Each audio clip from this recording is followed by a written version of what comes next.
reasons why I have ended up where I've been, where I am, is because when I was a young child, my dad was diagnosed with cancer, and we're talking the early 80s or mid 80s, showing my age now, where that wasn't a very common thing.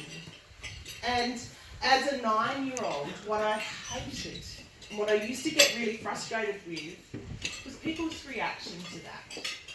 So either they ignored it, pretended it didn't happen, that, you know, let's just avoid you.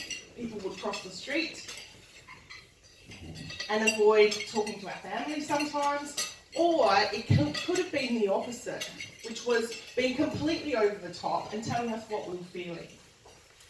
And so it's no mistake that I've sort of ended up in a space where I can help people to express what's really happening.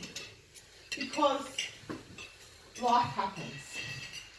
And so I'm going to show you, I've actually done a picture for you all, so I'm going to apologise, but I'm not really going to apologise if I get a bit ranty here, because I can get very passionate about this, about people being able to express what's really happening. So, what I'd like you to do, I was going to get you all to do art stuff, but I thought it's a bit hard to do art and eat at the same time. So, I've done something for you. So, what I'd like you to do, just take notice of this image and what it evokes for you. What comes up for you, what words, emotions, how would you describe it? And obviously it's been sped up a little bit.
So I want you just to take a moment to think about what that image could represent.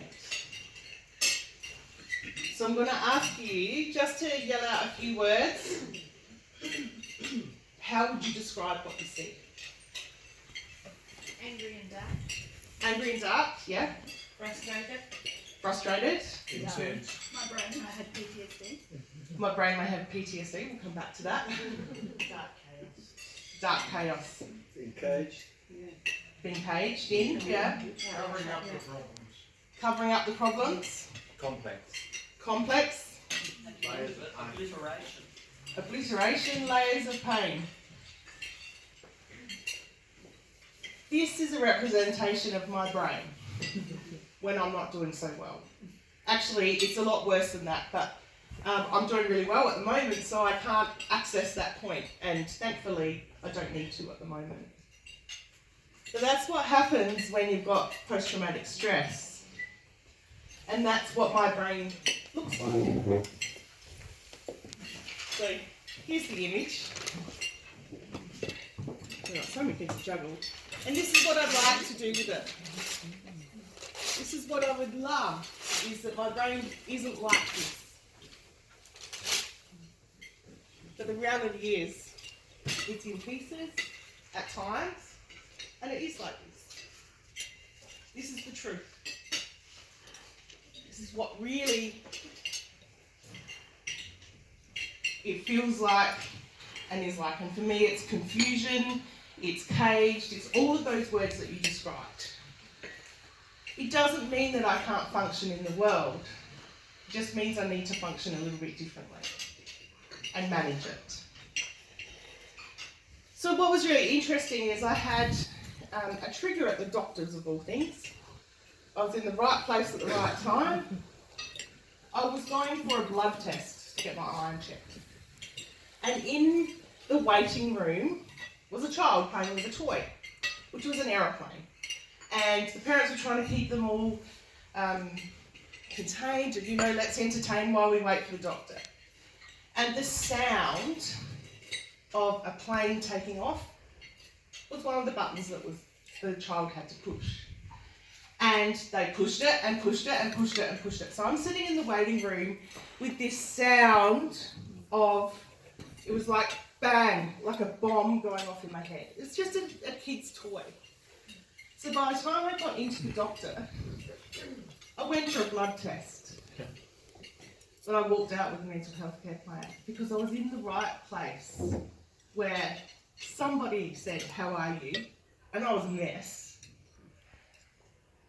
And the relief, it was like complete relief of like, oh my God, I've been holding on to this for 3 years. And here it is. So I decided to tell people about that and people closest to me about my experience. And that's what I want to talk to you about today. So as a therapist, I see this in my rooms all the time, that people come and need that space to tell their story. Because sometimes what's happened, when people mean well and really care, they can actually get in the way of the help that people need. So that's what I want to talk you through. I have a wonderful friend who loves a good party. Like, she's one of those people who, like, it's like their birthday month, and it's all about the decorations and the theme and everything, especially when you turn 40, which was what was happening not long after this time at the doctor's. And we're talking a few days before, and this is a person who knows the story behind my bigger trigger of why I had some post-traumatic stress. And she said, "Oh, how you going?" We're just having a nice chat. She was all excited about her 40th. And I said, "Oh, well, I'm really struggling at the moment because, and sound is just too much. Like it's full on, but I really want to come to your party because I know how excited you are, but I'll manage it.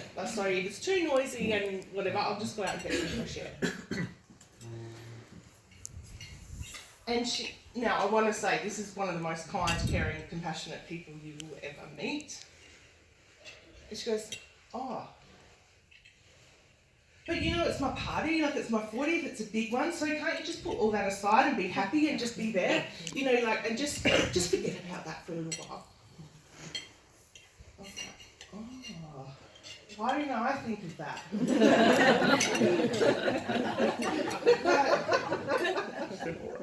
Wow, it's so easy to do that. And that's the thing.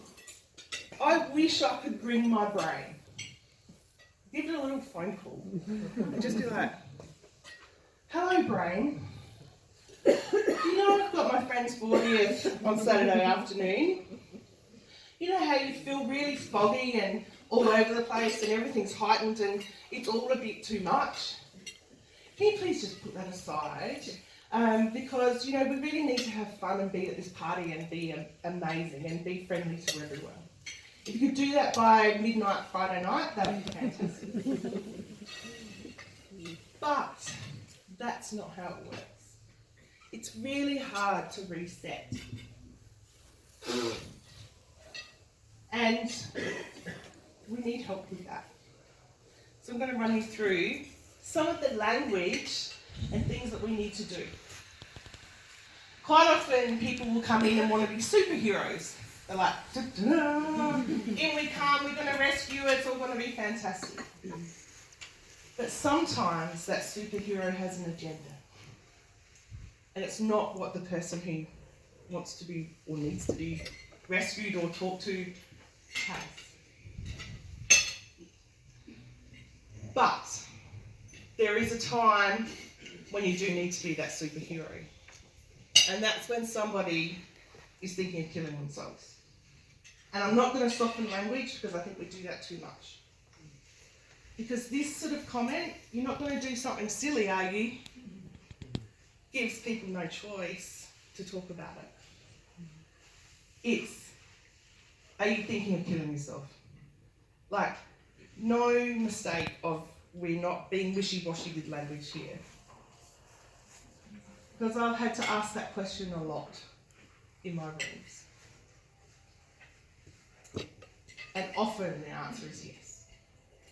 That's the reality. And today is National Suicide Prevention Day. So if you take nothing else, I want you to take this one. I don't want you to ever say, you're not going to do something silly, are you?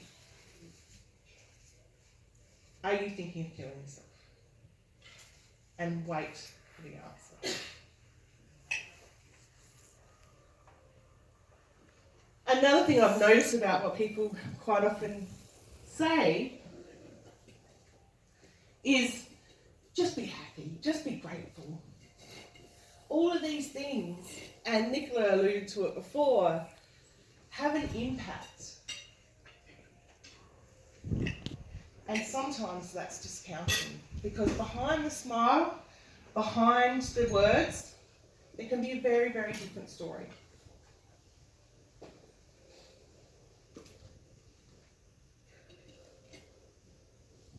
This one is one I'm really passionate about because I hear it in my counselling rooms all the time. That we can discount our own experiences so easily. And Nicola said, at least, people finding excuses and reasons and trying to justify rather than sitting in the experience. And I've heard some horrific stories of people's, their life experiences. And then they cap it off with, I guess there's people worse off. Yeah, maybe there is. But you're not those other people. You are you. And your experience and your life and what you are doing doesn't need to be discounted. And no matter how small it may seem, what I know for sure is quite often there's a lot of stuff behind that. So I train people to be counsellors and art therapists. And I know in my, when we do training, we sort of go, okay, just pick something really light. And, it might be, like the other day, one of my students was like, oh yeah, my housemate didn't wash their dishes and I'm a bit annoyed about that. So when we actually had a look at that and went through it, there was this whole other stuff going on. So when we compare ourselves, that other people are worse off, we're discounting what it could be for us and what our own experiences are. So when you talk with another person, I want you to consider that. Not to make excuses or justify. Just allow it to be what it is. And Nicola actually said it too, so we're on the same page, which is nice. This reminds me of netball. So who here's played netball before? So you know that the wing attack stands at the semicircle and it's like, here if you need, here if you need. And it's like, thanks, wing attack. And I won't go into this too much detail, but this is one that really gets me, is let me know if you need anything. We need to change our language to be, what do you need?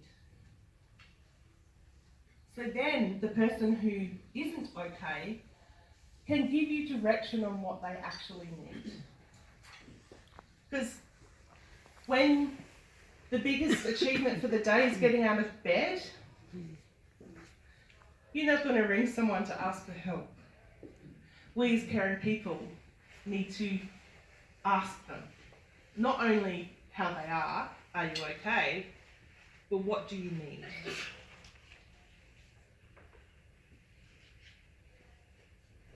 something that I've been on lots of retreats and run retreats and things like that. Something that really pushes my button, when we see, I told you I could be a little bit passionate about this, is when people cry. So often we want to fix it straight away. We go into panic mode. It's like, let me hug you, let me talk over you, let me do this, let's fluff around with the tissues. And what that does is actually discount what's happening for that person. So sit with it. It's okay to cry. We just need to sit with it and not try and fix it so we can understand what's happening. I love the universe.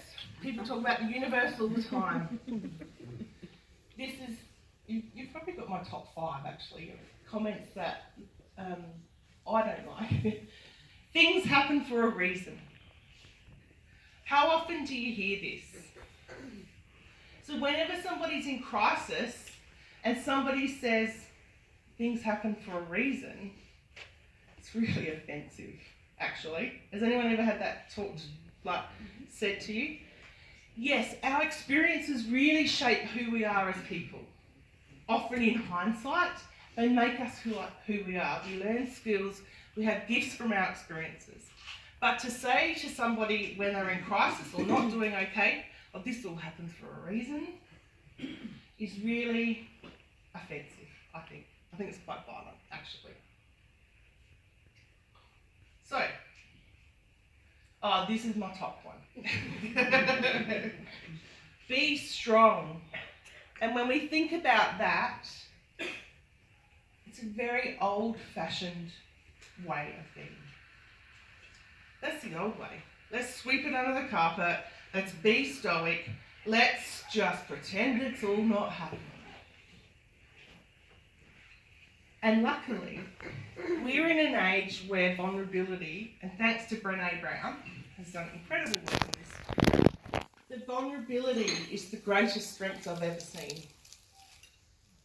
But my hope is that in the future, we're not only vulnerable, but we know how to support people with that vulnerability. And so, what do we do with all this? It's as easy as A, B, C, apparently. A, I want you to ask. And don't be afraid to ask. But I think we actually need to ask twice. So it's, how are you? Let them talk. How are you really? And it's amazing what happens from that. But also, what do you need? We need to be quiet. We need to shut up and allow the space for people to talk, to connect, to draw, to actually say what's happening for them. And we need to listen. Just get in the way all the time and interrupt sometimes. And C is for connect. So not only connecting with the person when you're having the conversation about whether they're okay, but connecting in with people who know how to help. So if I broke my leg, Gary's not going to come over to me. He might do a bit of first aid. Well, I hope he would. And then we would go to the doctor and the hospital and the emergency, and the experts, because, sorry Gary, but I don't want you to do surgery on my leg. The experts will help. So we're like the first aiders when somebody says they're not okay. And what we need to do is find the people who are the experts. So I want you to remember A, B, C. Ask, be quiet, and connect. Because these pieces aren't going to get put back together by themselves. And what we need to do is help someone to find the sticky tape that helps put it back together. And so that's my wish for you, is that you support people, that you find people that you can trust and connect with so that you can get the help, but also those around you can do that too.